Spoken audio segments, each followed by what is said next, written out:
A horse is a horse is a horse. I'm sure you've heard that expression before, but that's really not true because horses are all different, and that the people who own the horses have a little different attitude toward the animals that they're buying. We're going to talk about horses here today on Faces and Places. We're in Saxonburg at Saxony Farm, a famous place where they used to breed horses. Now, these were trotters that they bred mostly for the meadows down in Washington County. With me is Yvonne Montgomery. She is what they call an equine education specialist. She knows horses. She helps people buy horses. She helps people ride horses properly. And she takes care of horses. Yvonne, you're a horse person. When did all that start? How did you learn, or how did you become a horse person? Well, I was born with it, and that's what I tell people. You know, sometimes you just are born with it. And so at a very young age, I had pictures of horses, I had posters, I drew horses, everything was horses. But really at age 9, my neighbors moved in and they had horses. And there I was able to grow that love and ride and spend time with them. But you learn a lot too, because you teach people at the community college and seminars all over the country. You teach people a lot about horses. Where do you start? Well, I started actually by accident. I rode a lot of difficult horses when I was young, horses that would rear or buck or try to throw people off.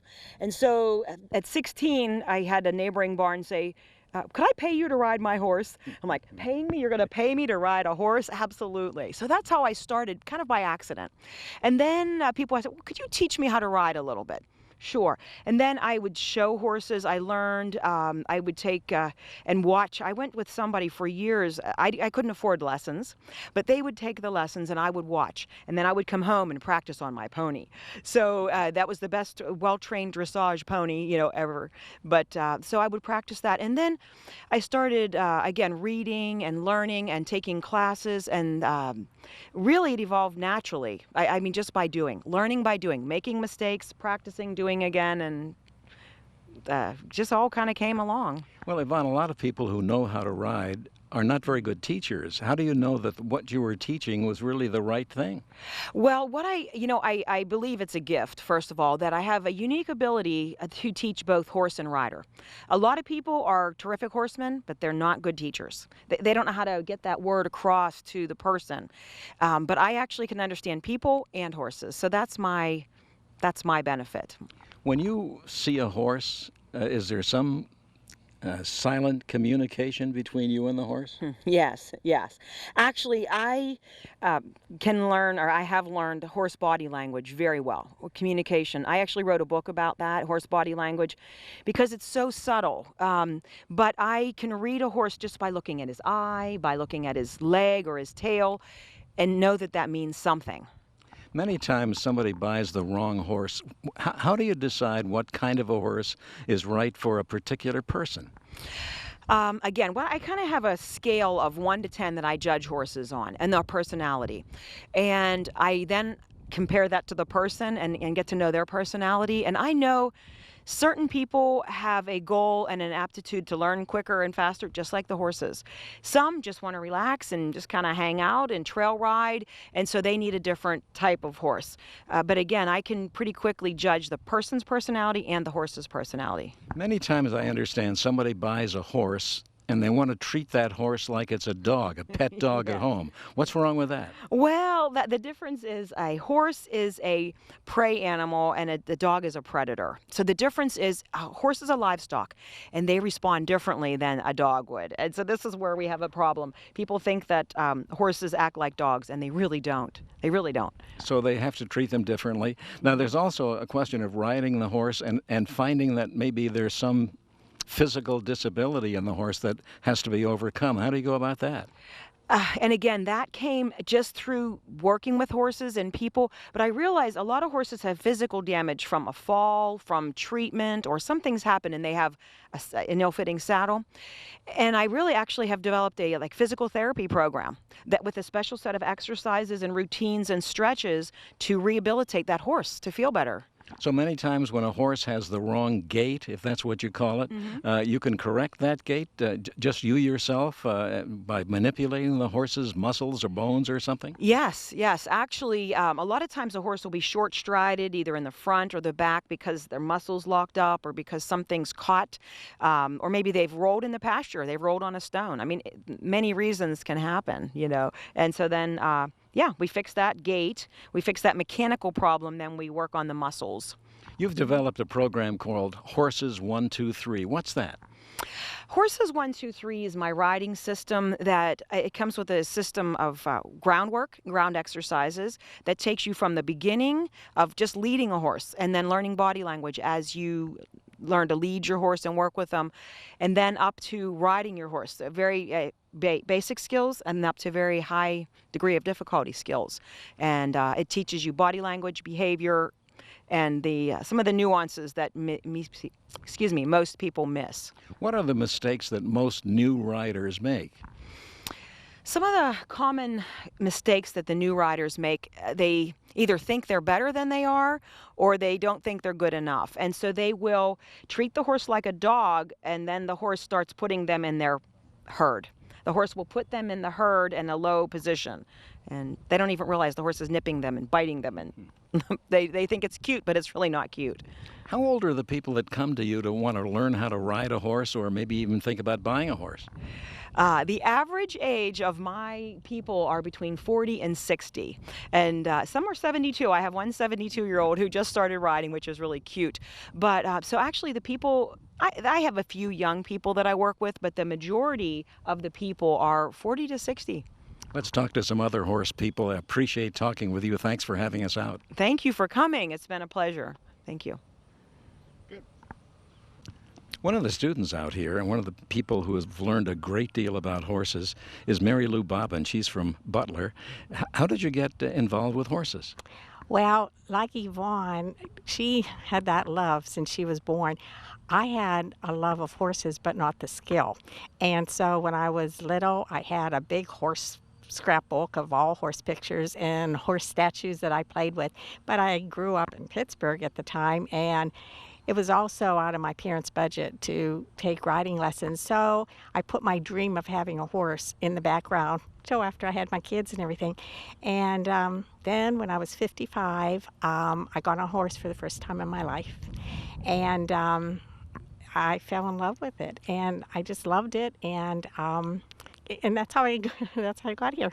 All right, you got a horse when you were 55. How did you know what kind of a horse to get? Which one to choose? There was an ad in the paper for riding lessons, and I went there and I had some riding lessons, and the trainer at the time found a horse for me, and then I had lessons. I mean, she was boarded there, and I had lessons at that barn. And then through the course of a couple years, I found Yvonne, and I moved my horse here to this beautiful facility, and I've been thrilled ever since. What changes took place? What did she teach you that you did wrong before? Well, all they had where I had first started was an indoor arena, and I did not have I didn't have exposure to the elements or anything, and my horse was outside 24/7. So you take a horse that loves the outdoors and you put him inside and ride around the arena. The horse was getting spooked with its own shadow. That's not a natural environment for a horse. And so when I found Yvonne, she brought me here, and my first experience was, holy mackerel, this is a big area. I mean, and I'm not in an inside arena, and how am I going to do it? But through the years, she's helped me with the confidence, and we don't do anything great, but I love it. From a rider standpoint, what were you doing wrong that she taught you not to do anymore? To sit up and to breathe and to just enjoy myself. And she says, you have a great horse, and I do. I have a wonderful horse. And she says, just enjoy the ride. So we started with baby steps, and we moved up, and now I do obstacles in the outside arena here, and I ride around on the farm. Do you go on trips? Do you go on riding trips anywhere outside of this area? No, no. When I bought this horse, I was told she wasn't a trail horse. She likes to just be closer to her home. So I thought, not a problem. And I did show her. And I showed her for about 3 or 4 years. And then, so I had to haul her to a couple places that were local. And she was at the fairgrounds and a couple places for several days at a time. And we already did that, and I thought, okay, that's expensive, and we don't have to do that anymore, so we're just enjoying life. What about the rest of your family? Did they take to horses the way you did? No, I have 2 daughters that are grown, and they could care less. And when they come home from Philadelphia to visit, I say, you want to go see the horse? If you really want us to, Mom. But they really... No, there's no desire at all. And I have 4 grandchildren, and nope. And my husband comes and he'll pet her a couple times a year and say, how you doing, Misty? And that's it. So. Mary Lou, Yvonne Montgomery here is your mentor, and Yes, she's she the is. one that knows so much about horses. Is she a pretty good teacher? She's wonderful. She's just wonderful. She's very calm, spiritual. Yes, I've never felt fear when I've taken riding lessons or anything. So you're truly a believer. Believer? Oh, I'm a believer, yes. Thanks very much. Good to talk to you. Well, thank you. Thank you. Good job. Karen McCarrier is from Butler, and you've been a horse person all your life, I understand. Yes, that's correct. I asked my mom one time, when did I start loving horses? And she said, when you were a baby. She goes, when I had you in the car, if there was a horse outside, you just swung your head around and stared at the horse. Why is that? Is there something instinctive about that? I must have just felt they were beautiful, and I couldn't get my eyes off of them. You remember the first time you rode a horse? To be honest, my first horse I got when I was 2.5 years old, because he was one of those spring horses that moms bought kids, and Santa brought me that horse when I was 2.5 years old. I named him Meatball because that was my favorite food, and my mom was so happy because she didn't have to worry about me as a toddler. I was always bouncing on that horse, and she could hear me in the other room. You remember your first experience with a real horse?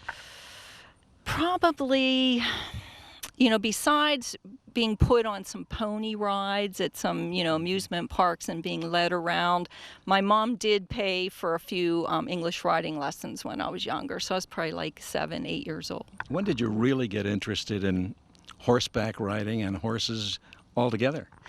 I would say I've always been interested.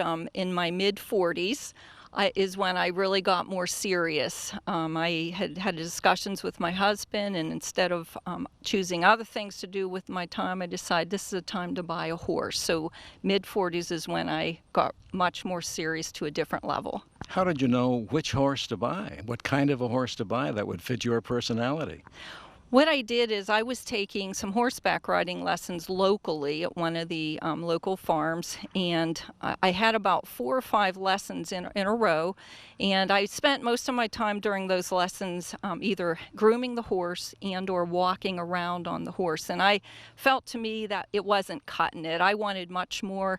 I wanted to do trail riding. I wanted a relationship with my horse. So I studied a book called Horses for Dummies, and after reading the book, I came up with about 4 or 5 criteria that it suggested for looking for a horse. Things like, because I'm a tall girl, I wanted a horse that was 16 hands, suggested getting a gelding, which is a calmer horse, and it suggested wait till they're at least over 6 years old. The only horse it suggested as a beginning trail rider not to get was a thoroughbred. So I gave this criteria to the trainer, and she goes, I'll start looking for you. And I didn't really know how to go about buying a horse. I thought it would take months. She called in 2 days and said, I found one. And was it the right horse for you? He's turned out to be the right horse for me, yes. I've had him now coming up on 9 years. When you go out trail riding, where do you go? I mostly ride here at Saxony Farms in Saxonburg, but I also have a horse trailer, and we'll take him periodically to Moraine State Park, some other trails. Harrison Hills is near here, mostly local trails. Well, the horse is your toy, if you'll excuse me. What about the rest of the family? Are they taking their horses? Well, the rest of my family consists of my husband, John, and he has been such a great support to me. I would imagine if you quizzed him, he knows so much about horses because of what he's learned, but he supported me through everything, the good days, the bad days, buying tack, buying a trailer. He knows a lot about horses. Karen, thanks very much. Thank you. The history, the sports, the stories, the events. Armstrong Local Programming puts the focus on our community. Watch to learn about new events or discover the rich history of our area. You can find local programming on your local programming channel and on demand. Want even more? Subscribe to the Armstrong One Wire channel on YouTube. It's our town all the time with Armstrong Local Programming. One Wire, infinite possibilities. Another horseman is Kip Andreas, and you're from down in the Pittsburgh area. Is there a place for horses in the Pittsburgh area? Surprisingly, there's a lot of horses around Pittsburgh. And how did you get interested in horses? I know you were in the steel mill for a long time, and how does that lead to horsemanship? I like adventures. I've always been interested in horses from when I was a small kid and first started riding. What do you do with horses? Mostly my wife and I travel around the country and ride more than 1,000 miles through the various national forests or state forests. Tell us about the experience at some of those national or state forests, just what you do there and where you go and what you see. We just ride through the forest for about 20 miles each day, admiring the scenery. We just came back from the Pennsylvania Grand Canyon up around Wellsboro. The scenery is absolutely glorious. Are there horse paths through all of those areas? Yes, sir, there are. Many other horses and many other riders? At that particular week we were there weren't very many, no. Do you camp out there as well? Yes, we have a horse trailer with hauls 3 horses in the back, and we have full living quarters in the front. Did you know how to buy a horse when you decided to do that? My wife did. And how did she know? She grew up on a horse farm, 3-day eventing. So came up through Pony Club, where they teach them about horses. Now, when you have horses, do you know what you want to use the horses for? I know you're a trail rider. Some people show the horses. Some people somehow use the horses for other purposes. Do you know from the beginning what you want to do? We did. Horses are athletes, and they're all adapted to certain special interests for the horse itself. We wanted a good trail horse, which is a calm, easygoing horse that doesn't get spooked by a lot of things. When you first started riding horses, when you first got into it after you retired from your job, did it take long for you to learn just what to do and how to handle a horse and how to handle yourself? You're always learning. You never know enough when you're around horses. Is it possible that one horse that you try to ride is maybe not the horse for you? Oh, definitely. Some of them have gaits that are uncomfortable for you, and some of them have personalities that you and that horse will never get along. But if you own that horse, what do you do? Sell them and buy another one. Are horses very expensive? Not really. Right now, the price of horses is way down. There's too many horses, not enough owners. Are there many horse farms like this here in western Pennsylvania? Surprisingly, yes. Western Pennsylvania and eastern Ohio have an awful lot of horse farms. Is there something you've learned out here from Yvonne that maybe you didn't know before? Be more patient is the biggest thing I've learned from Yvonne. And you weren't patient before? I didn't know enough to be as patient as I needed to be for the horse's benefit. Now, what does that mean, being patient? When you're sitting on a horse, what do you do differently? If you come up to something that the horse is either curious about or a bit afraid of, you need to just sit still and let the horse look at it for a while until he figures out that it's not going to bother him, and then you can move on. So you're not always leading the horse then, are you? You have to be the leader, but different horses respond different ways, and you have to figure out which way they best respond to you. Does it take long to get used to a new horse? Oh, yes. Horses have personalities just like people, but they're so subtle it takes over a year or so to learn what your horse's personality is really like. Have you figured out where your next trip is going to be? Yes, in a couple of weeks we're going back to the Allegheny National Forest up near Tityute. And do something differently than the last time you were there? No, we'll go. There's an equine campground called Hickory Creek Ranch. We'll stay there. They have hookups for our trailer, and we'll ride the various trails through the forest. Kip, there are lots of places where you could bring your horse and ride your horse and learn some new things about the horse and riding. Why did you choose Saxony Farms here? Well, first of all, it's a beautiful place, as you can see by looking around, but mostly it's because Yvonne has a very good system for teaching people from the beginning to advanced on how to ride and how to get along with your horse and get the maximum benefit out of your riding, and the horse will enjoy it too. So you've learned all that here over how long a period of time? Several years. And you're a better rider now than you were before and a better keeper of horses? I hope so. My horse seems to think so. Kip, thanks very much. Always a pleasure. Brenda Zangus is from Butler, and you're a newcomer to horses, I understand? Yes, I am. 4 months I've had a horse now. If you were going to tell somebody about what you do and the joy you're getting out of horses, what would you tell them? I'd say, first of all, if you're brand new into horsemanship, definitely get advice from a professional. Hook up with people who can, help you learn about the horse and help you learn about yourself, because they are 1,000 pounds and they can be very intimidating, and they read every body movement that you have. And the last thing you want is a horse to rear up on you or to buck you off their back. Well, you've been only doing this a few months. Have you learned all that in this short a time? It's kind of baptism by fire. You have to learn pretty quick if you're going to be around the horse and be safe. Do you feel like it's a danger to work with a big animal like that? Potentially it is, but typically a horse isn't looking to hurt you. They're a prey animal. They react out of fear. They react out of, and they'll either fight or flight. So if you remain calm and they get to know you, they basically can establish a trust and a bond with their owner. Do you consider this horse a pet? More than a pet, it's something that you might actually need to take care of you when you're out on the trail in the event that it gets nervous, because if something scares it, you want a calm, relaxed horse that trusts its owner and rider, because it will look to you as its herd leader. Do you do this all alone, riding your horses? I've connected with other people who have horses and know a lot more than I do, and basically I rely heavily on Yvonne. I consider her my guide in this process, and it's been very eye-opening and a learning experience, and I've only touched the very tip of it, the iceberg. So far, it took me a whole week to get comfortable enough just to be around his body, brushing him, combing him, to the point where now I can just reach over, lift up his hoof, pick his hoof, lead him out to the pasture, come to these clinics Yvonne has and get on his back and teach him how to back up and move sideways. And it's exciting, and it gives a person confidence.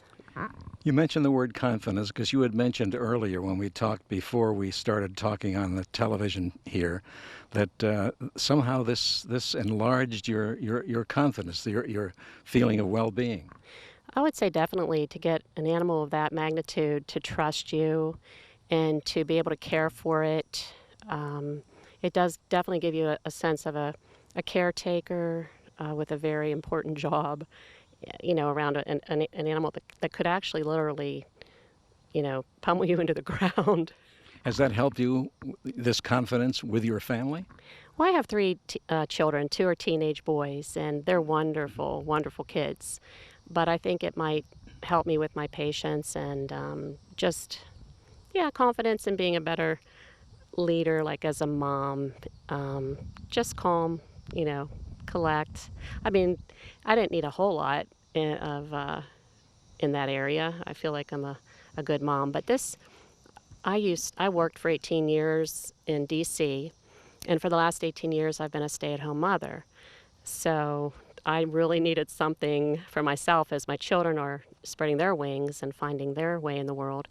I kind of needed something to go back to that would be kind of mine and just something that made me feel good and was healthy, gets me out in nature, gets me moving around. It gives my children their space to learn about themselves a little bit. Many times when you're learning something new, one of the first things you're learned is how much you don't know. Is that your case? Absolutely. Everything from how many different bits that goes in a horse's mouth and what they do, how the horse reacts to them, to all the different problems that a horse can get if they're not given the right food, the right grain, the right pasture, the right hay. It could be devastating consequences for the horse. It's good to talk to you. Thanks so much. Thank you for your time. Back with Yvonne Montgomery, and we've been talking to some of your students, but we want to learn more about you. I understand that you go in many different places in the world to ride? I do, yes. I have been very fortunate. Of course, I love to ride, first of all, but I've been very fortunate to ride all over the United States. I've ridden Texas, Arizona, Montana, all over. And last year, I actually went to Israel, and I rode in the Negev Desert, right on the Egypt border. It was beautiful. Is riding there much different from riding in the deserts in this country? Oh, well, yes. The desert over there is much different than the desert here. Absolutely. Yeah, it was stunning. Beauty was different, but stunning, yes. You've been riding and teaching for 30-something years. Are you still learning? Oh, absolutely. I go at least once a year to a higher education for myself. I have become recently certified biomechanics instructor. I ride with some of the, like I said, top trainers in the country. I go and spend a couple weeks to a month with them every year, yes. If someone wants to get in touch with you, is there a website they can tune into? Yes, my website is yvonnemontgomery.com, and that's EVON Montgomery.com. Not Y. Not Y. EVON Montgomery.com. Yes. Yep, that's my website. Well, thanks for having us out. Oh, one last question. You've done this all over the world. Why did you end up here at the Saxony Farms? Wow, that's a fabulous question. Actually, I feel blessed. This place is so beautiful.